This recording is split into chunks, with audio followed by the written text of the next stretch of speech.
Good afternoon, everyone, and the hearing will come to order. I want to thank you all for being here, and I'd especially like to express my gratitude to each of our witnesses who have taken time out of their busy schedules to be with us today. Thank you very much. Today we're holding the first of two oversight hearings to examine the problematic changes made in the National Defense Authorization Act for fiscal year 2012 to both the Small Business Innovative Research, or SBIR, and the Small Business Technology Transfer, STTR, programs.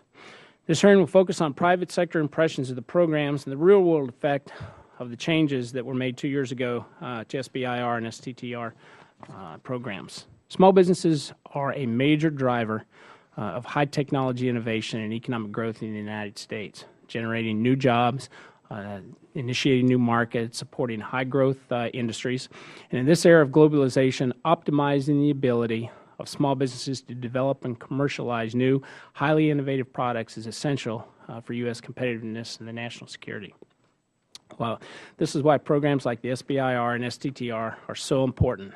They were created in 1982, and the SBIR program was designed to increase the participation of small, high-tech firms in the federal R&D endeavor. The driving force behind its creation was the belief that while technology-based companies under 500 employees tended to be very highly innovative, and innovation is essential to economic well-being of the United States, these businesses were underrepresented in the government R&D activities. By including qualified small businesses in the nation's R&D effort, SBIR awards stimulate innovative new technologies to help federal agencies meet their needs in a wide variety of areas, including health, energy, and defense. Although smaller, the STTR program is also an important program that expands R&D funding opportunities for small firms and promotes public-private sector partnerships, including joint venture opportunities for small businesses and the nation's network of nonprofit research institutions. Numerous programmatic changes were made to both the SBIR and STTR programs in 2012 reauthorization. This hearing represents an opportunity for members to learn more about these programs and gain a perspective from private sector witnesses about how they are functioning and determine if federal agencies are complying with the various aspects of the law itself. The primary goals were when crafting this reauthorization legislation were to increase commercialization of SBIR-funded research to promote greater participation from a wider array of small businesses, and to increase the end use of the technology developed through the SBIR program by federal agencies. And this is especially critical in the Department of Defense, where technologies developed are often war-fighter focused and lack a specific market in the private sector. I look forward to hearing the testimony today, and again, I want to thank all of you for being here with us, and I'll now turn to Ms. Velasquez for her opening statement. Thank you, Mr. Chairman, and thank you for holding this important hearing. Since they were established, the SBIR and STTR programs have helped launch tens of thousands of successful research projects.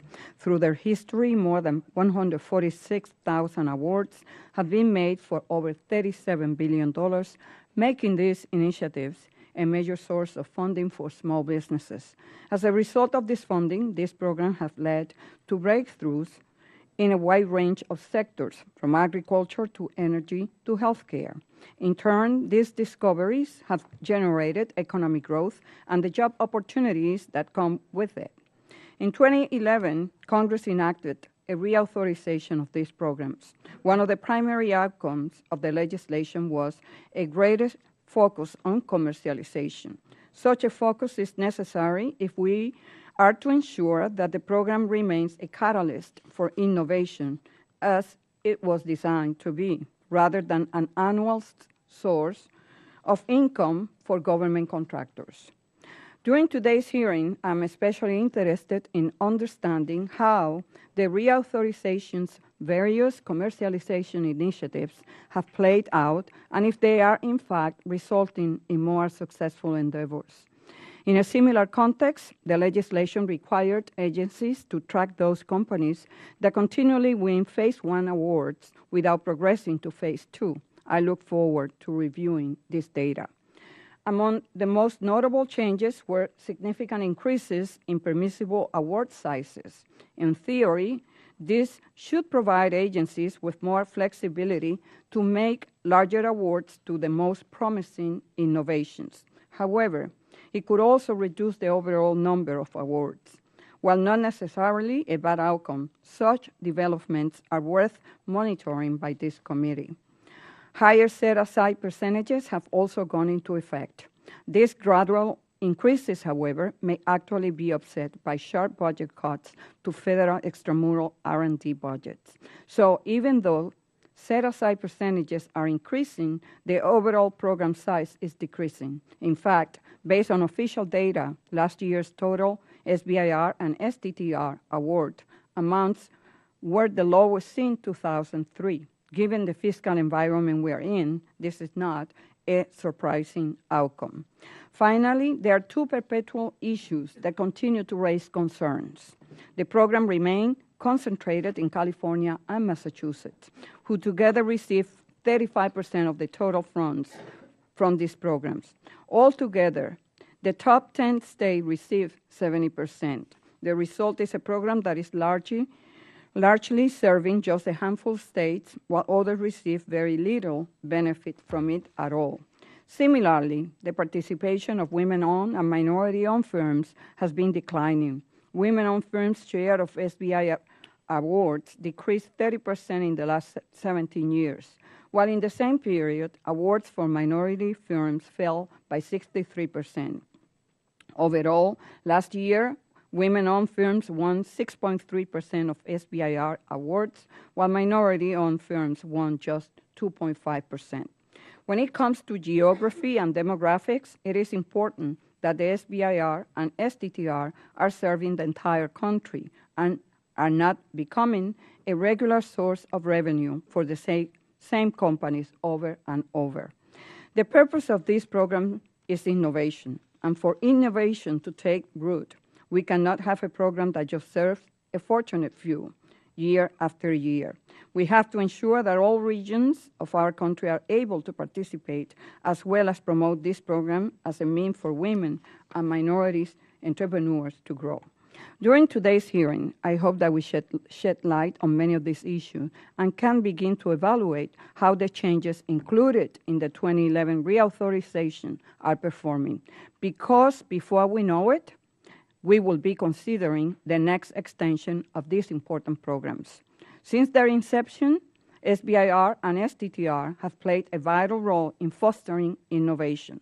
While they continue to do so today, it is important that we continue to oversee these programs regularly.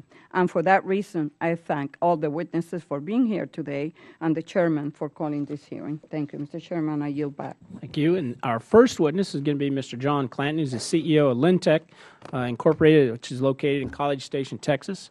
Lintech is a technology development company supporting research and development requirements of both government and industry.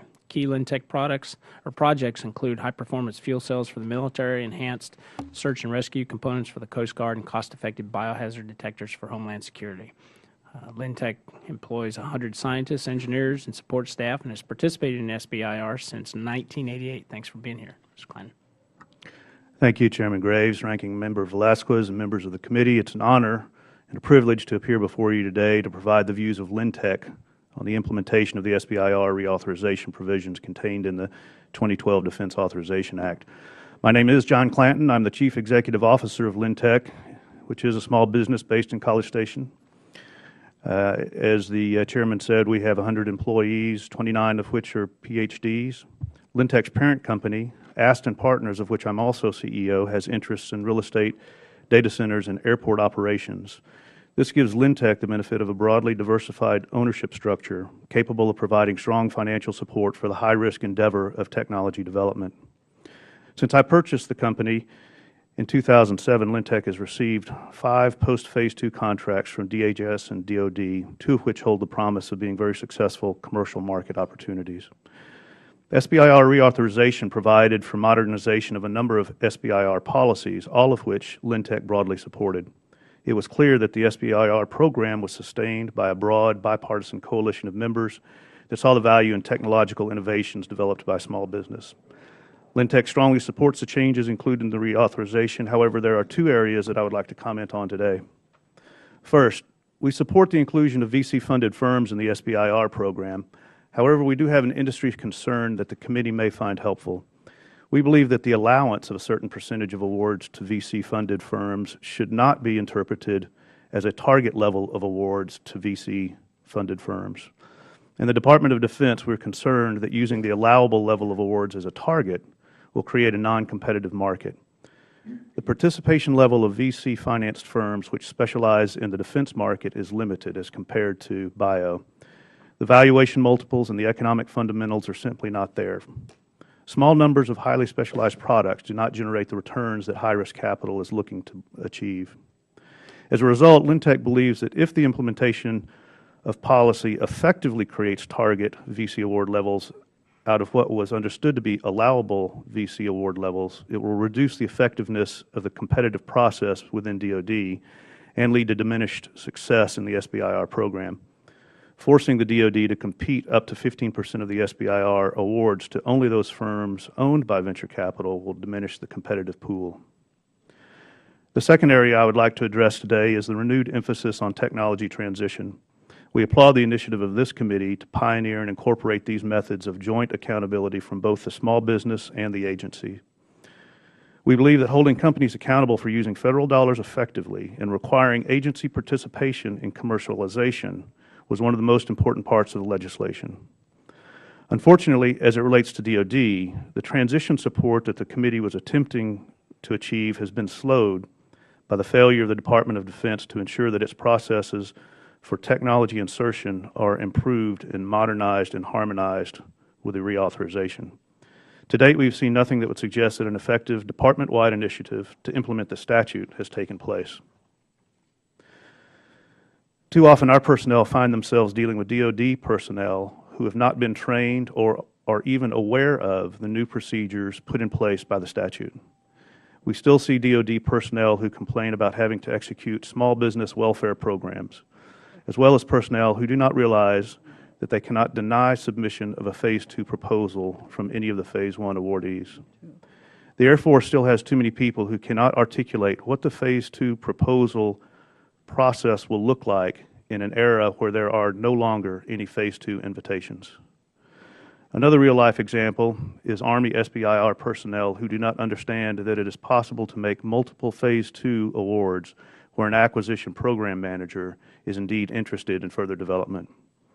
Even the Navy, which Lintech has publicly praised for its effective leadership in the SBIR program, has too many people in the R&D community who actively work to kill technology being developed not because of technical merit, but because of personal biases or because of SBIR data rights. There's growing concern that some SBIR technologies have been transitioned without regard to the small business rights of data ownership. All of these comments indicate that the transition effort requires more than just a motivated SBIR company. It requires an informed and motivated agency presence, as well as leadership from senior acquisition executives to ensure that all acquisition program managers are utilizing the full range of technologies that the federal government has already paid for. I thank you all for your work and support of this very important program, and I appreciate the opportunity to share our point of view with you today. Thank you, Mr. Clanton. Our next witness is Dr. Carter Esham, Executive Vice President for Emerging Companies at the Biotechnology Industry Organization. In this role, Dr. Esham manages and directs the policy development, advocacy, research, and educational initiatives for BIO's emerging companies, which comprise approximately 90% of their membership. She works on capital formation policy and health policy impacting emerging companies, as well as supporting NIH funding and initiatives such as the SBIR program. Thank you for being here, Dr. Esham. Good afternoon, Chairman Graves, Ranking Member Velasquez, and members of the committee. As stated, my name is Carter Esham, and I am the Executive Vice President of BIO's Emerging Companies. BIO's small member companies are developing medical products and technologies to treat patients afflicted with serious diseases, to delay the onset of these diseases, or to prevent them in the first place. The vast majority of BIO members are pre-revenue companies whose research is still in the lab or the clinic. These small businesses spend more than a decade conducting R&D, during which time they do not have any products to sell. Revenue does not fund the biotech development process, which can cost upwards of $1 billion. Instead, emerging biotech companies rely on outside sources for innovation capital. The SBIR program provides biotech companies an opportunity to compete for early-stage research projects in order to advance their R&D to the point that it can attract the hundreds of millions of private sector dollars necessary to develop the initial project into a publicly available new medicine. Programs like SBIR are important in difficult fundraising environments for companies that generally depend on venture investment to finance early-stage research. Early-stage venture deals are currently on the decline, meaning that breakthrough innovation is receiving less funding and the next generation of promising cures could be left on the laboratory shelf. The mission of the SBIR program is to support scientific excellence and technological innovation through the investment of federal research funds in critical American priorities. In 2012, Congress passed the SBIR STTR Reauthorization Act to ensure that agencies have the most competitive pool of applicants and that grants will be awarded based on the projects that show the most promise in bringing breakthrough and life-saving therapies to the public. The SBIR reauthorization made two vital reforms to the program. First, it allowed majority venture-backed companies to once again compete in the SBIR program. Second, it modified affiliation rules so that SBIR applicants will not be affiliated with their investors' portfolio companies simply on the basis of a common investor. BIO strongly supported these important changes, which allow many biotech companies to once again compete. The restoration of eligibility to venture-backed companies will be vital to the success of the overall program, especially in the biomedical field. Virtually all biotechs depend on venture financing at some point in their development cycle, and again, allowing them to compete will ensure they have the ability to access early-stage research dollars that can be used as leverage to attract further private sector investment. Similarly, the new affiliation rules ensure that growing businesses will not be deemed affiliated simply on the basis of a common investor. There are a limited number of VC firms that invest in the biotech space, and those companies often share investors. But the companies themselves do not share business concerns or goals. These clear, bright-line tests put forth by the SBA reflect these realities. The SBIR's final rule implementing the reauthorization went into effect early last year. NIH reissued its SBIR omnibus grant solicitation last spring, and the closing date for those applications was this January. We do not yet have data on how many venture-backed companies applied for or were awarded SBIR grants under the new rules, as they are still under review. And according to the SBA policy directive, NIH has up to 12 months to provide notice for recommendation of an award and up to 15 months to give the actual award. But we are optimistic that the expanded pool of eligible companies will lead to increased funding for breakthrough innovation. We will continue to work with our member companies and this committee to monitor implementation to ensure that the program provides access to majority venture-backed and all small innovative companies access to these critical funds.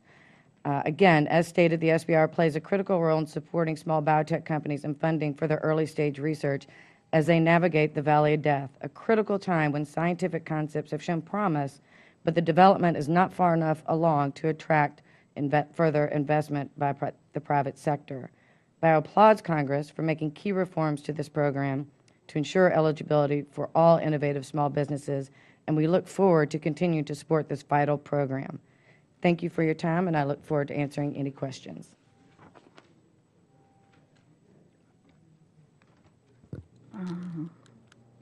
It's my pleasure to introduce Dr. David Finifer, Professor of Economics Emeritus and a Research Professor of Public Policy at the College of William and Mary. He has nearly 20 years of SBIR program evaluation experience, including authoring portions of the landmark National Academy of Sciences assessment of the program.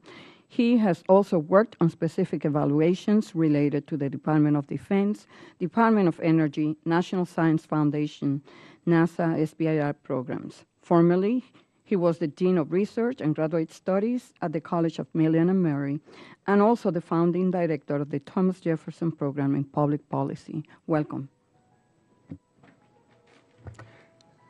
Thank you, Ranking Member Velasquez and Chairman Graves and members of the committee. I am honored to have this opportunity to offer comments on the SBIR program. As Ranking Member Velasquez mentioned, in addition to being a faculty member for nearly 40 years at William & Mary, I have been a working as an economist on SBIR for around 20 years in various ways, and I won't go into that now. I'm going to speak today not as a representative of the National Academy of Sciences or the College of William & Mary or NASA or DOD, any of those that I work for. I'm speaking as an economist, an independent economist. I will likely be perceived as President Truman's nemesis, the two-handed economist, but I do this as a policy educator who recognizes that most, if not all, decisions involve trade-offs, and that's why I title my remarks that way. I am going to offer brief comments on 7 areas, observations that I have. It's a little early to determine whether the reauthorization is doing what we hope it will do. The data are not in yet, but I wanted to talk about these issues one by one. First, the overall health of the SBIR program. The SBIR program, being in existence since 1982, is, in my view, and from all the extant research, the program is working to achieve its goals. While it is challenging to measure outcomes, the studies have attempted to do it, and in terms of sales and commercialization, infusion into federal agencies, and to some extent achieving participation in the program by women and minorities. All of these have shown to be positive, although all of them have issues attached. There's clearly room for improvement. I have to admit I am a fan of the program, even though I try to look at it objectively. Number 2, the program goals should be remembered when debating policy issues and consider implicit trade-offs. When debating issues involving SBIR, it is important to consider implicit trade-offs. For example, a stronger emphasis on commercialization could mean less emphasis on serving agency needs, or possibly in recruiting economically disadvantaged applicants and awardees. Also, an increase in participation by small business in serving R&D needs of federal agencies could lead to a somewhat less strong performance in commercialization. In addition, it is important to remember that there are 11 federal agencies involved in the SBIR program, and they have different needs and different approaches. Therefore, flexibility is an important consideration in implementing the program. And finally, the inclusion of VCs, venture capital, into the SBIR arena should be perceived as leading to a deviation from the original intent of the program, but I'll have more to say about that in just a moment. Number 3, the so-called proposal mills.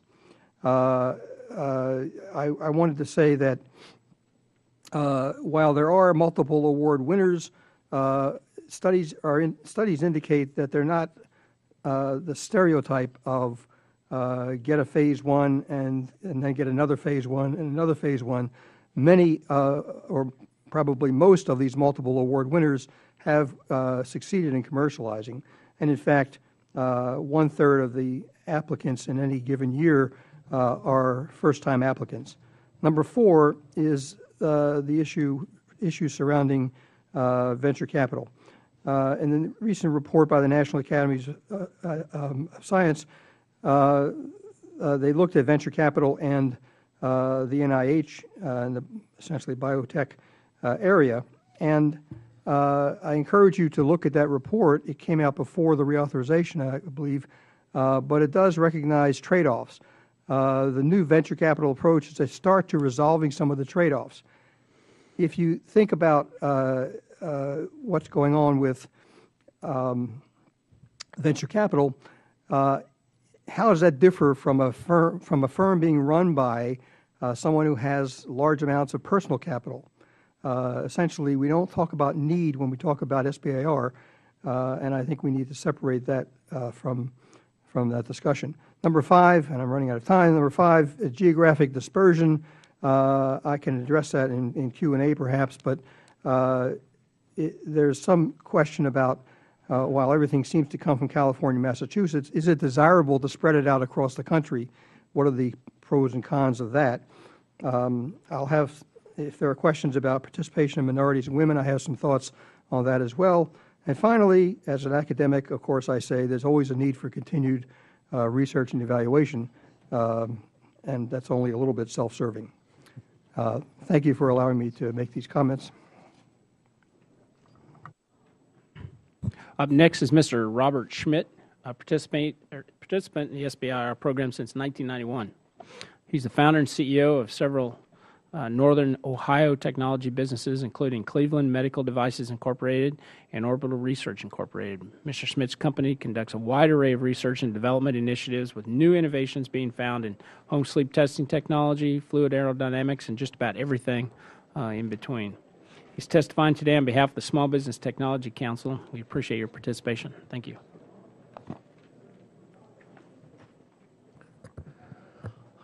Thank you. I'm primarily here because of the SBTC. The SBIR program has allowed my companies, though, to be able to develop products in medical and aerospace markets. We sell on all 7 continents, something I'm kind of proud of for 7 continents.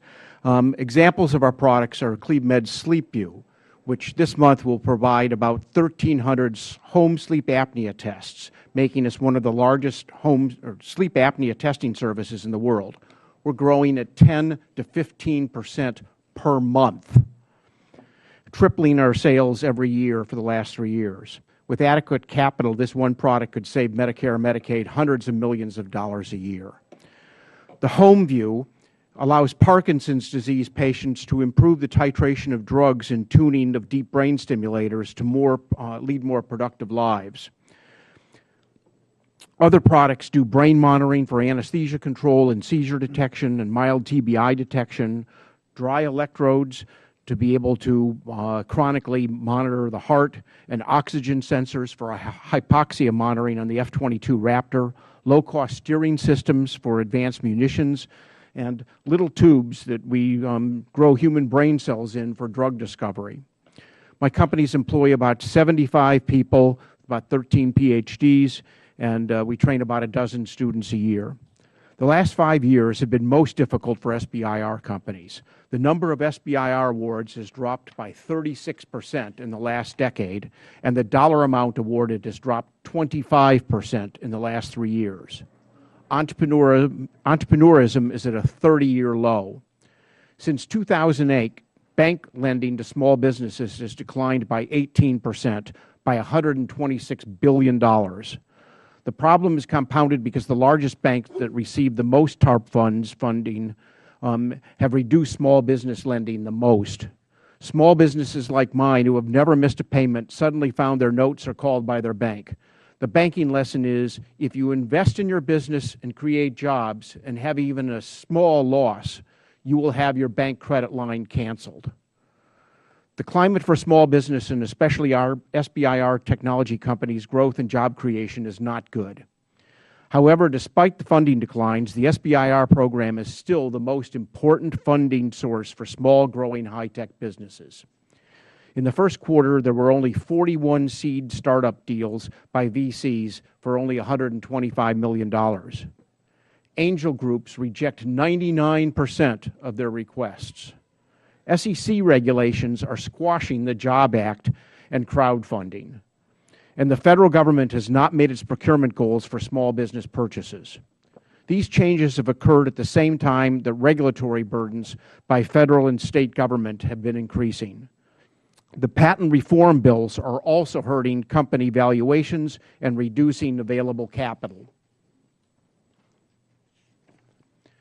Our frustration is that for over 2 decades, DoD undersecretaries for acquisition and technology under both Democrats and Republicans have come to the conclusion that SBIR is the answer to getting the best technology to the warfighter faster and at lower cost, as well as creating jobs and improving the economy.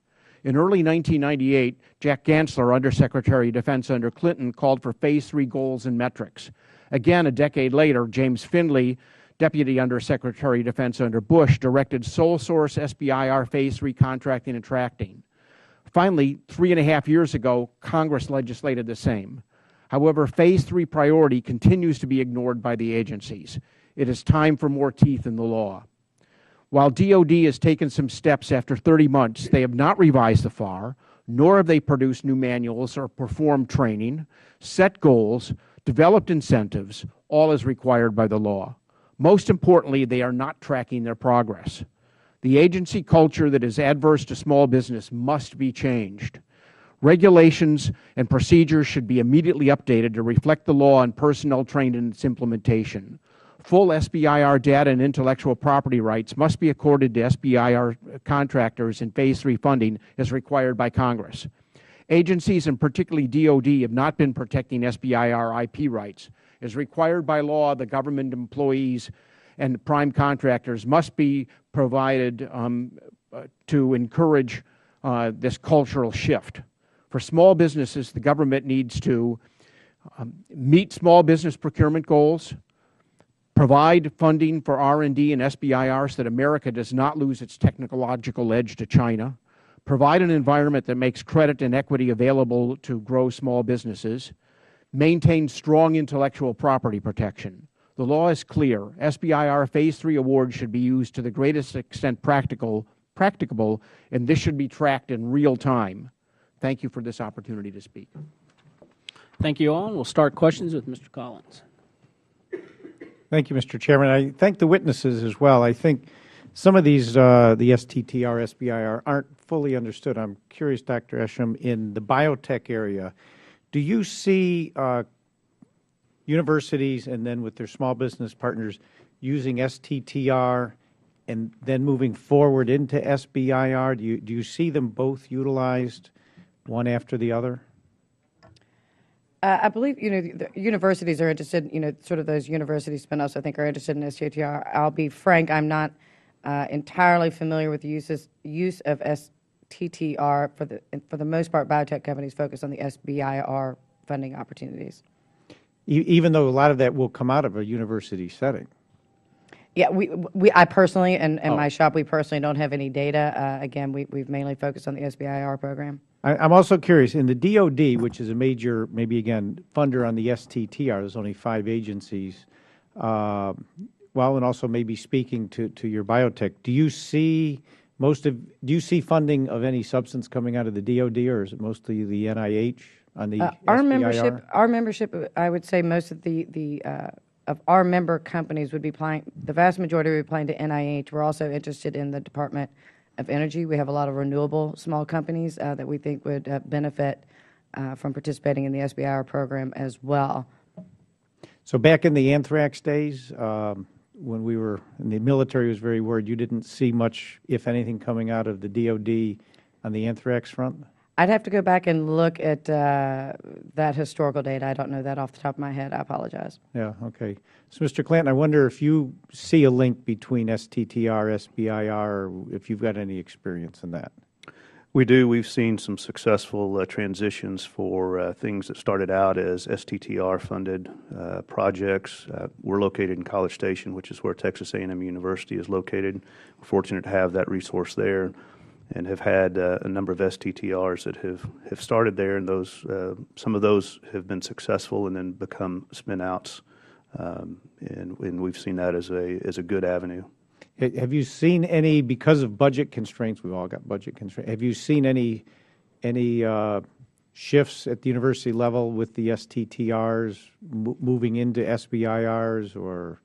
We've seen much more interest on the part of university professors to participate in the STTR program. They see that as another funding source, obviously, and because of the other funding sources that they have being constrained with budget constraints, then we see a lot more openness and a more entrepreneurial viewpoint from some of the professors at the universities. Yeah. On the idea, I'm familiar with 1 or 2 companies who do live on grants. They've never commercialized a product. I just wonder, it is a worry when you see a company go after, whether it's SBIR or other, I've seen it especially in the energy world, grant after grant after grant. I've seen a lot of it in the ceramics area. Any of you have any comment about at what point should the government step in and say, after you've had 14 grants, it's time to call that to an end? Understanding each one's supposed to stand on its own, but really, after somebody's got 14 of them, you got to wonder. Thank you for asking that question, because it really goes to culture. And so the question is, should we shut down Boeing, Lockheed, General Dynamics? Should we shut down Johns Hopkins?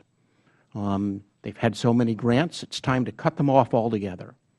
And so why would small businesses, where on 2.5% of the budget, you get 25% of America's R&D awards.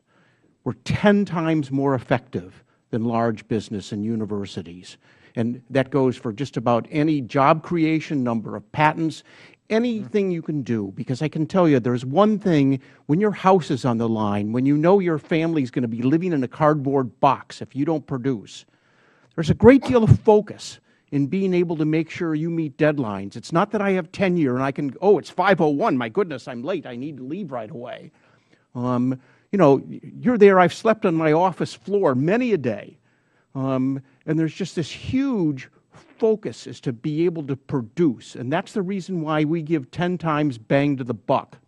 So I think that's the wrong question.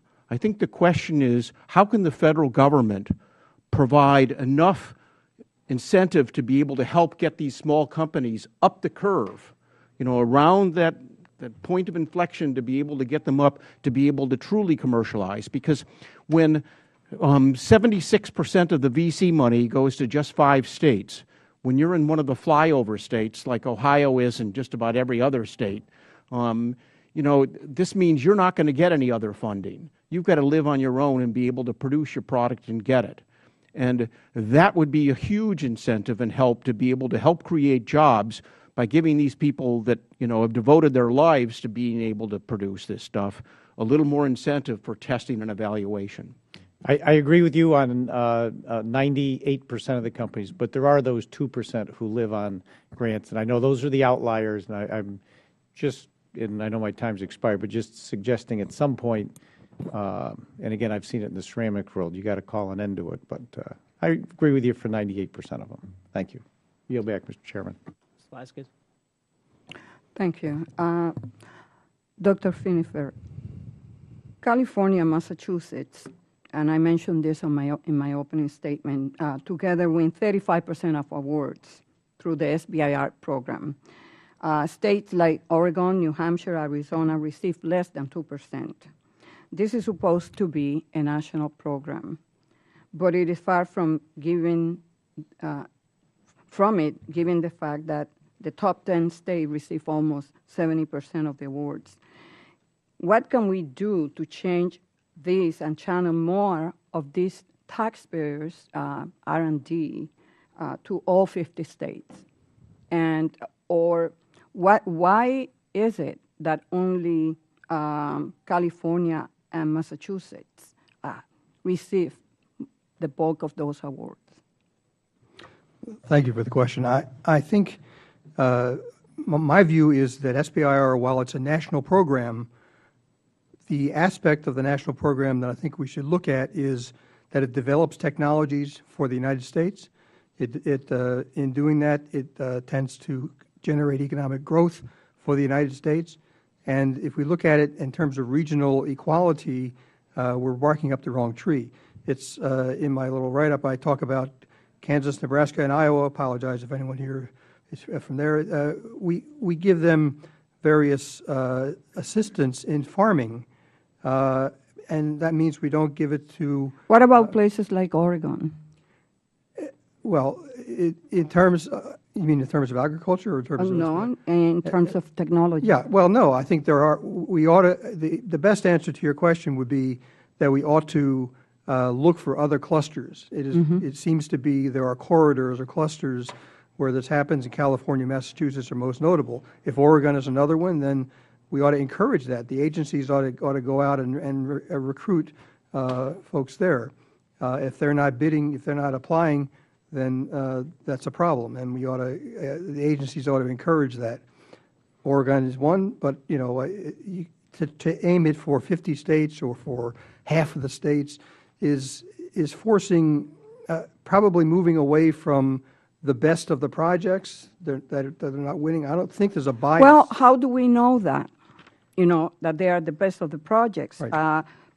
It could be the one in Oregon or some of the other states where we have cluster of technology startups, and yet they for whatever reason, they are not participating in the program. Well, I think collectively the program ought to be thinking about how we can promote other regions, but I also think it's up to the agencies to to prove to an oversight committee that they don't have a regional bias. Yeah. That it is just the outcome Thank of the you. process. I'm talking about oversight on the agencies. Mr. Clanton, you mentioned something that really caught my attention, and that is the fact that it looks like places like DOD are slow to adopt some of these changes, and for either lack of training or information given to them.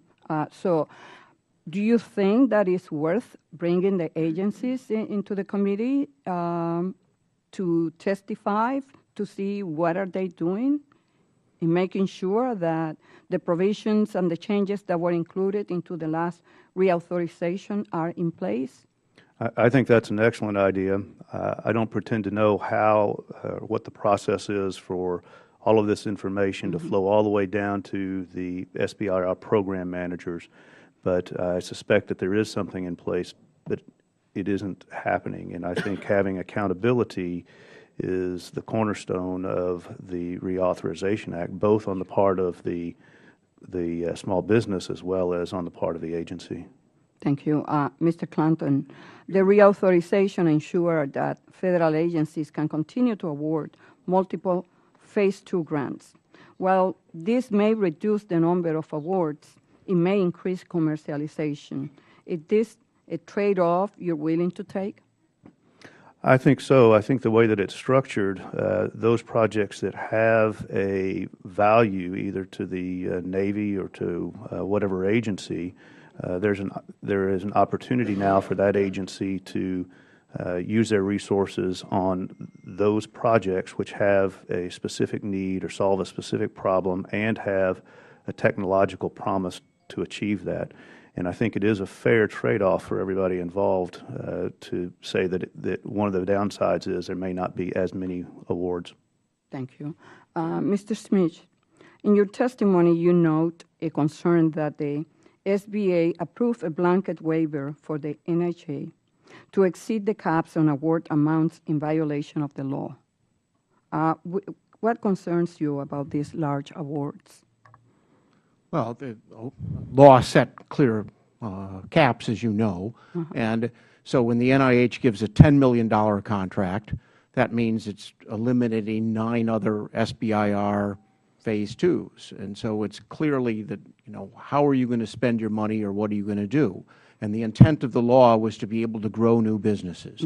So we have to remember that startups are to an economy what births are to a population. And small businesses are to the economy what children are to the population.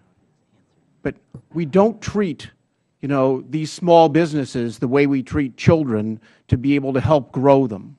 And that's the important thing. And this committee has helped enormously over the years and hopefully will continue to help that. You said before, right, that one of the things for the program is to increase more small business participation. Right. But isn't that inconsistent with what you said, Mr. Collins? The problem is you have so much money. And so what our feeling is that if the agency truly wants this, oh, we're going to cure cancer is always the line, well, then put up your own money. You've got 97%. We're talking about the 3% to be able to make sure that we're growing our economy with these new small businesses. So you think that large awards goes against the statute of the SBIR? I do. Right. So one of your companies, Great Lakes Neurotechnologies, actually won 6 SBIR Phase 2 awards. That's correct. From NIH that exceeded the $1 million limit, and 4 exceeded 150%. That was before the law changed, though. That was before the law. Right. But it's exceeding it even before the law. I'm sorry? It is exceeding the limit even before. There was no limit before the law. There was a guideline, which was always, and that's the reason why the law was changed. Okay, well, there was a guideline, but it exceeded it. So my question is, how do you explain your opposition to these large awards at NHA when your companies actually benefiting from it? Well, certainly we benefited. We followed the law at every time. Okay. Thank you, Mr. Chairman. Mr. Hanna. Thank you. Dr. Esham, could you talk a little bit about how these two programs, SBIR and STTR, impact your industry in terms of global competitiveness and how they help? And go ahead, question from Mr. Clayton.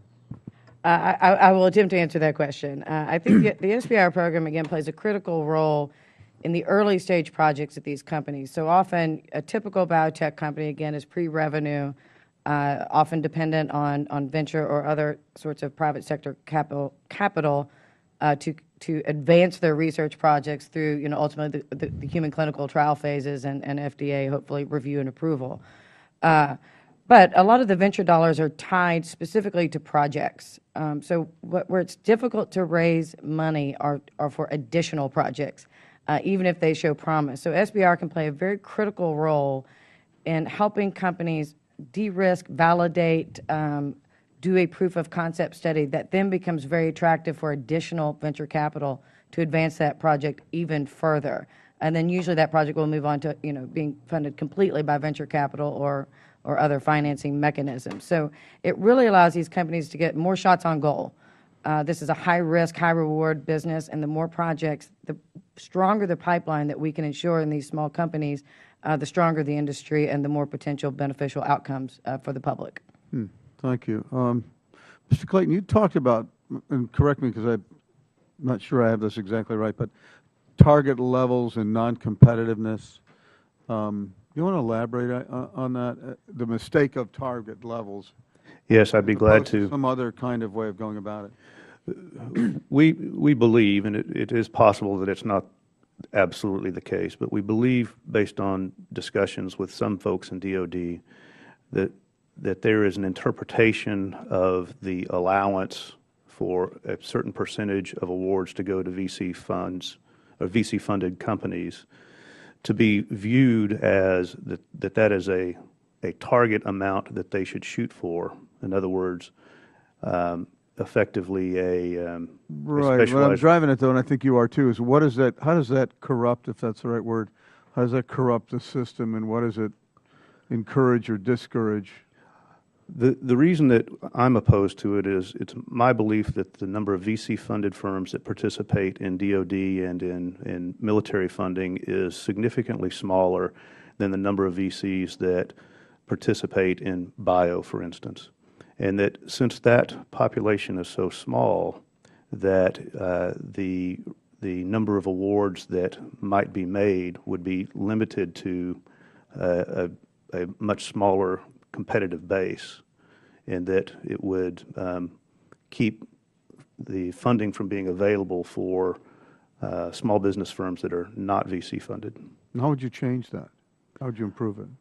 I believe that the intent of the committee is clear to us, and that it was intended to be an allowable goal, or excuse me, an allowable number to reach, but it was not an attempt to create a set-aside for VCs. Mm-hmm.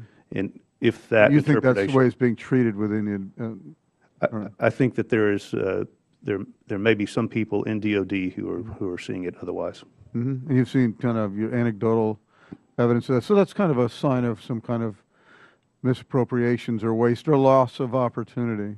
I think it's just another symptom of a lack of thorough understanding on the part of DOD as to the elements of the reauthorization. Mr. Schmidt, would you like to comment on that? I'm guessing Certainly. You have an opinion on it. Yeah. Yes, we do. And, we are looking to be able to institutionalize this. So the Small Business Technology Council, as I said, has been working on this for 20 years.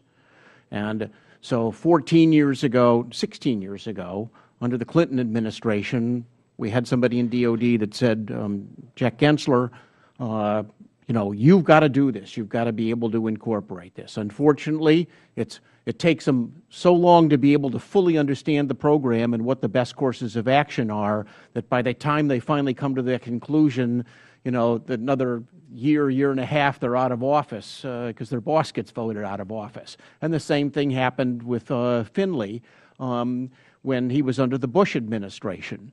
And so finally, the law has been institutionalized now, and you've written it into the law, and I thank all of you for that. That's a big deal.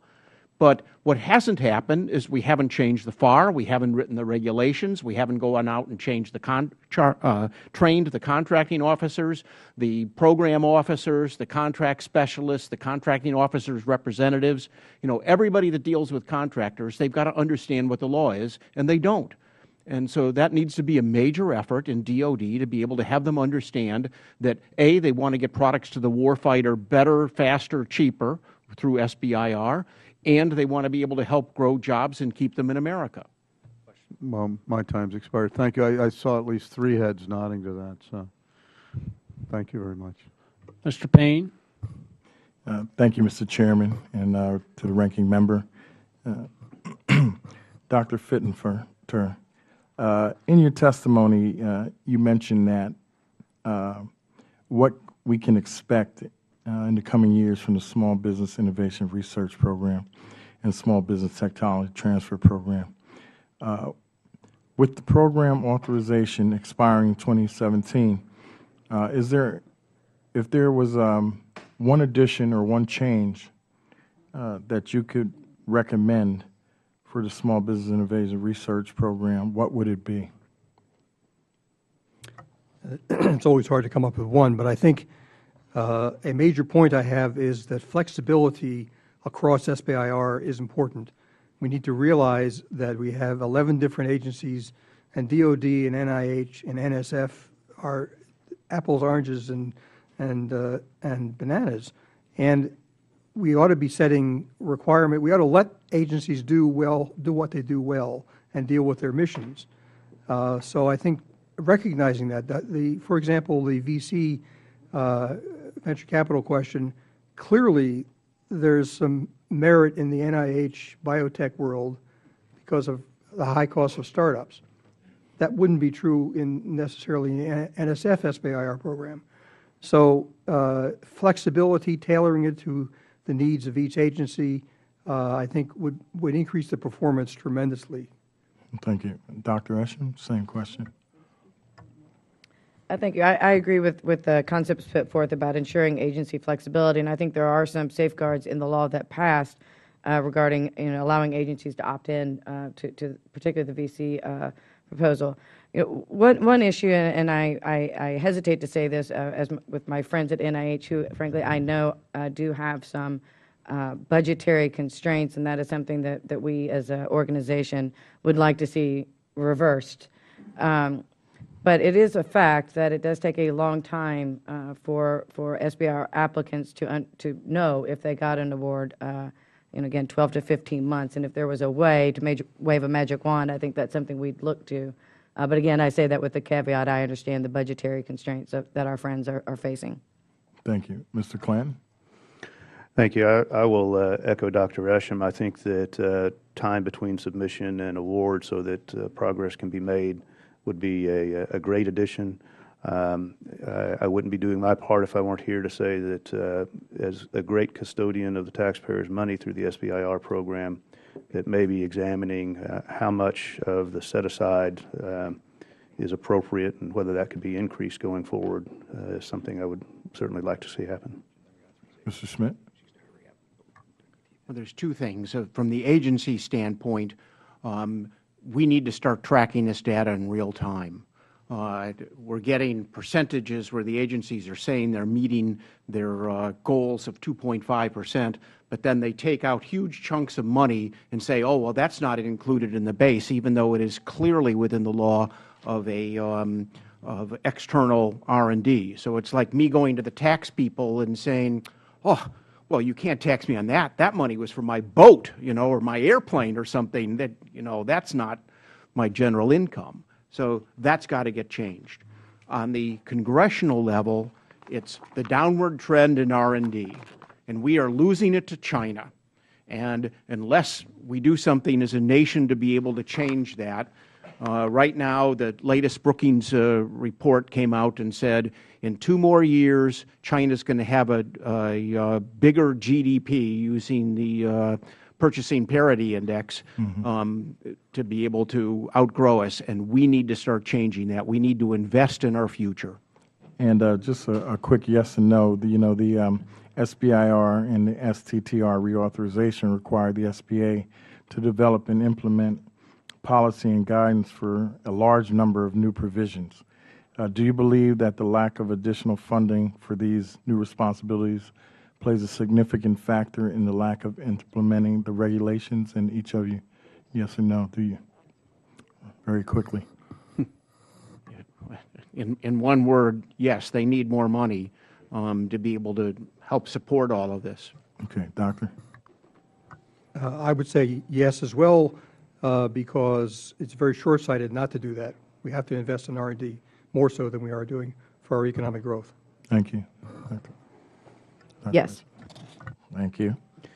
I'll say yes as well, but also caveat that I believe there's a cultural shift, at least as it relates to DOD, as to really understanding how valuable the SBIR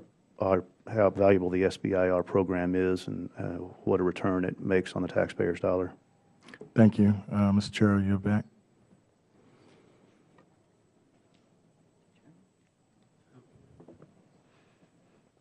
Mr. Schweikert. Oh. Mr. Schrader. Thanks, Mr. Chairman. I appreciate it. I guess I'd ask Dr. Isham about the Phase 2 funding, how that's working in your opinion. Is that adequately meeting our needs, and the rules and regulations rolled out so where SBIR folks and companies can take advantage of that? Again, I'm going to speak somewhat hypothetically, again, because we're sort of waiting for the data from the new rule, if you will. But I will say that the ability to do sequential Phase 2 is something that I think we strongly support, in the sense that if you put in money to a project and it needs more money to reach the critical milestone in our industry to attract more venture capital, I think that is an important aspect that was maintained. Secondly, another key factor that was in the new law is the straight to Phase 2, which I understand NIH has just recently announced that they're launching their pilot project where applicants can apply for Phase 2 without having done a Phase 1 through the agency. So in other words, they may have funded it themselves through other means, and I think that may have very positive aspects to helping, again, meet the goals of the program, that is to advance medical innovation.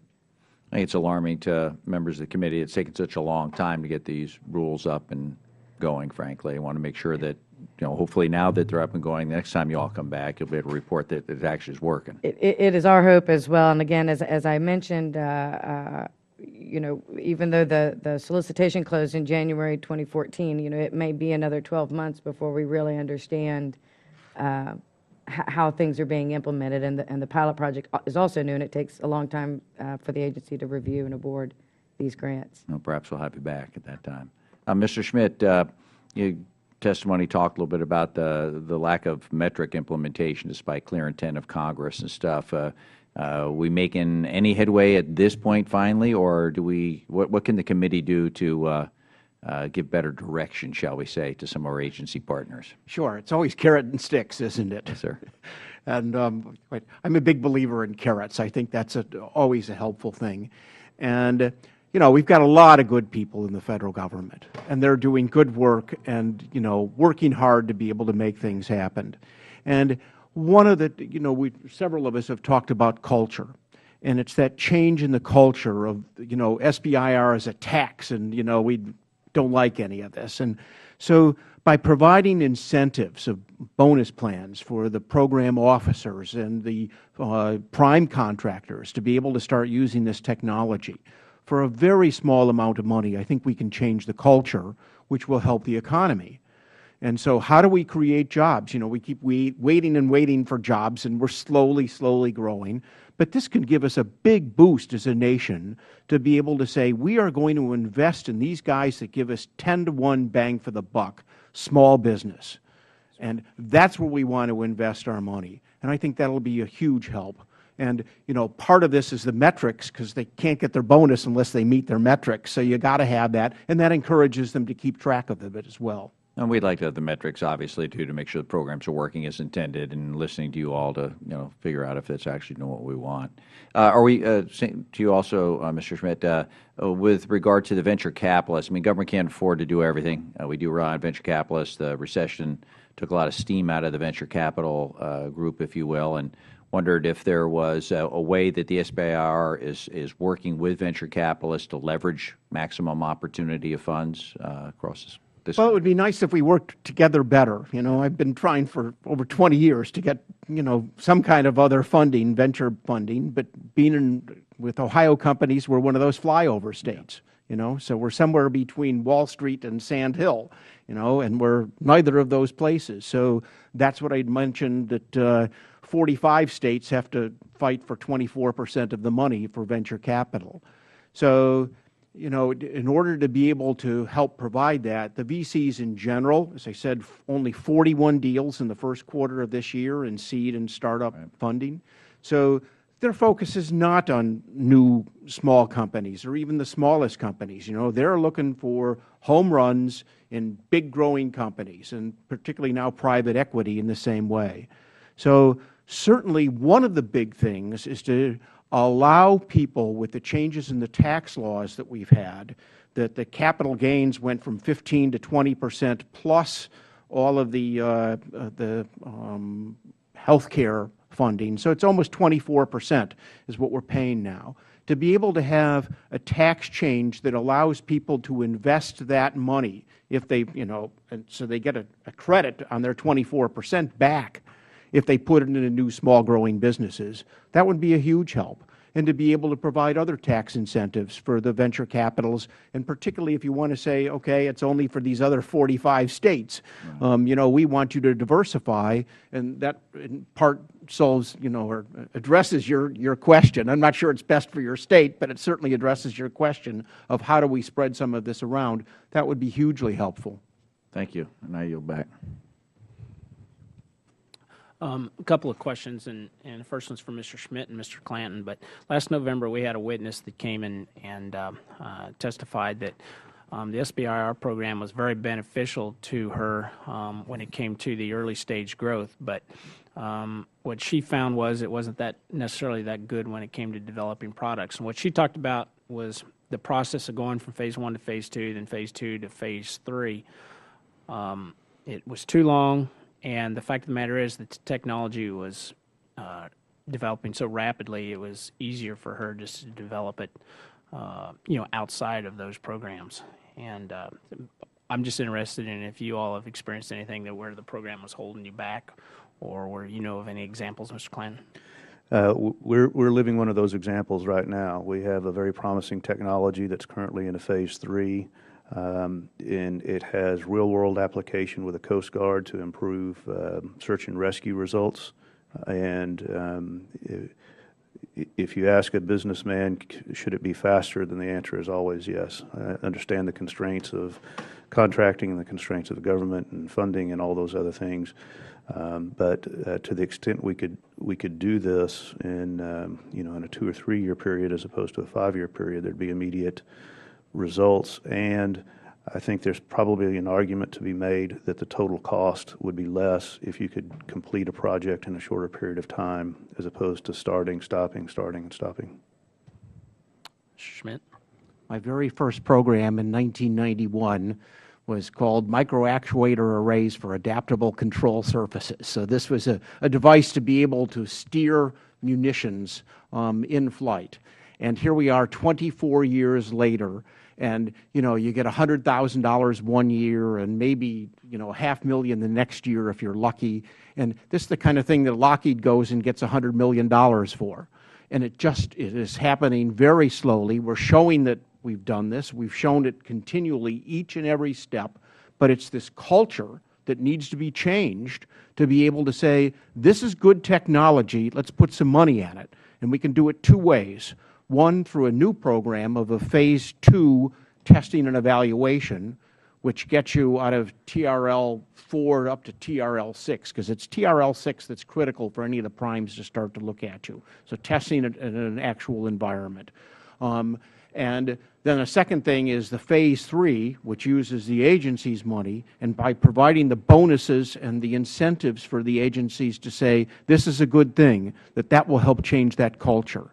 Because otherwise it's like, no one likes you, we don't care about it, you know, you're not a big boy, you know, why are you here at the baseball field?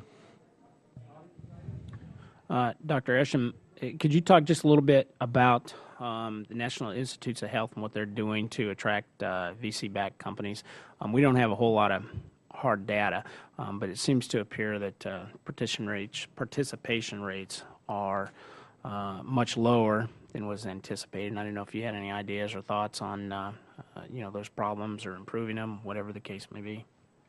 It is actually our intention to reach out to NIH. Having seen that data, we as an organization also feel a personal responsibility to try to make sure we're getting out the word to our industry. And so, you know, we have state-affiliated organizations in all 50 states, and we've been, in the past, we've done webinars, and it is our intention to maybe do some more to, again, ensure that these small companies in all 50 states are aware of the opportunities of the program generally, and also of the changes made in case they may not be aware that there are new changes. So we'll reach out to NIH and see if there's ways to partner. But again, I think we as an organization also take responsibility for trying to find out if it's a communication issue. But there also was, you know, there may be fewer companies than there were 6 years ago. I think if we look at the public markets and those numbers, we're just now kind of getting back to 2008 numbers, you know, sort of pre-fiscal crisis. So there were a lot of companies that, when that fiscal crisis hit, disappeared. Again, we still have over 2,000, I think, U.S. biotech companies, but that could be a factor as well that is still catching up, if you will, to previous numbers. Anyone else have any other questions? With that, again, I'd like to thank all of our witnesses for participating today. Small businesses renew and they grow the economy, and they do that by introducing new products and finding lower-cost ways of doing business. And they do play you all play a key role in introducing new technologies to the market, often responding quickly to market opportunities. But we want the federal government and the taxpayers to benefit from the contributions that you offer. And the development of the SBIR and the STTR programs are critical to both the national economy and to the unique needs of each of the participating agencies. So with that, I'd ask unanimous consent that members have 5 legislative days to submit statements and supporting materials for the record. And without objection, that is so ordered. And with that, the hearing is adjourned. Thank you.